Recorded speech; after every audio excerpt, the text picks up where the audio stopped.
Good morning, evening, or night, wherever you are. Welcome to WHAM today.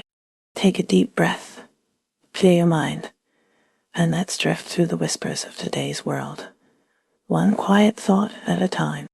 As we wrap up Saturday, 19th July, 2025, let's see what stories are unfolding around us. Japan is experiencing political volatility as exit polls forecast the ruling coalition, headed by Prime Minister Shigeru Ishiba, is poised to lose its majority in the upper house election, potentially securing only 32 to 51 seats. This projected loss stems from voter discontent over rising prices, stagnant incomes, social security issues, and stricter regulations affecting foreign residents and tourists, compounded by the rise of the far-right Japanese First Party. The election results could trigger Prime Minister Ishiba's resignation or result in political deadlock, with heated debates ongoing regarding immigration, particularly concerning tourists, foreign workers, and Chinese property acquisitions. Voters disillusioned with the long-dominant LDP and its perceived lack of solutions to structural challenges are increasingly exploring options among newer, smaller parties. Beyond politics, Japan is prioritizing renewable energy sources, targeting up to 50% electricity generation from renewables by 2040 with an emphasis on ultrathin and flexible solar panels. Growing concerns about the impact of sunscreens on marine ecosystems are prompting some regions to ban specific chemical ingredients. Experiential tourism is gaining prominence as a key driver of inbound spending, reflecting a shift away from luxury goods purchases among tourists. The National Police Agency cautioned about the potential for toy guns acquired from crane games to be modified into real firearms. Bags of mildly radioactive soil from near the Fukushima nuclear plant were delivered to the Prime Minister's office as part of an unspecified initiative.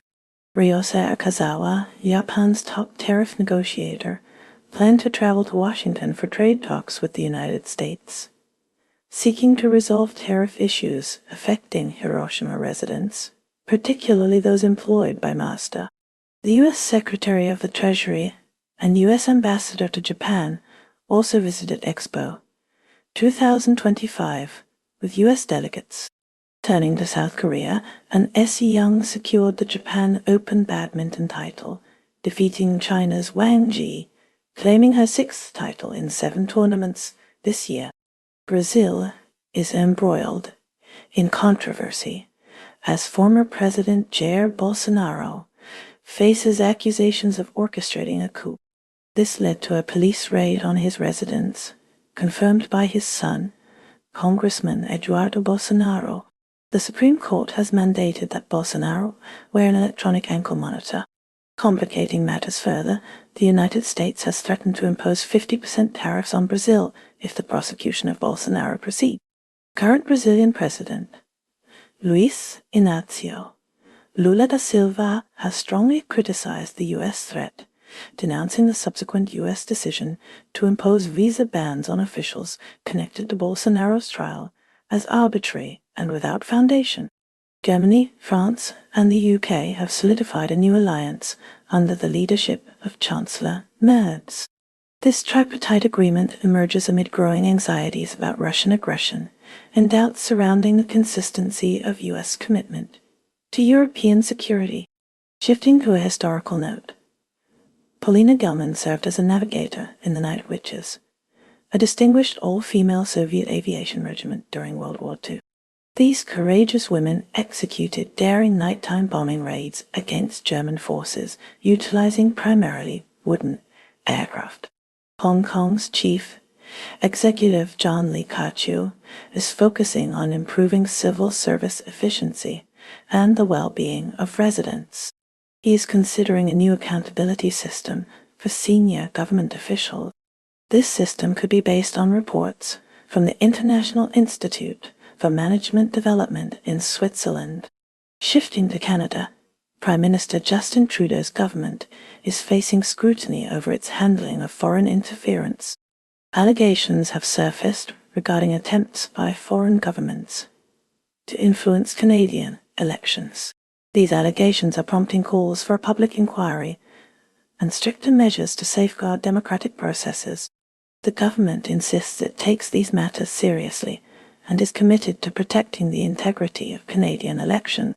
Taiwan's commitment to donate to a health project in an Israeli settlement in the West Bank has sparked controversy. Representative Abiy Yapingli made the pledge during a meeting with Israel Gantz. Concerns have been raised that this donation could contravene international norms. It may also harm Taiwan's reputation and international support. Congo and Rwanda, with the backing of each country respectively, saw rebels commit to ending decades of conflict. They signed a declaration of principles in Qatar, aiming for a comprehensive peace agreement. In El Salvador, Venezuelan migrants jailed there were repatriated to Caracas's Simon Bolivar International Airport. This occurred as part of a U.S.-Venezuela swap initiative, resulting in the release of over 260 individuals from prisons in both El Salvador and Venezuela.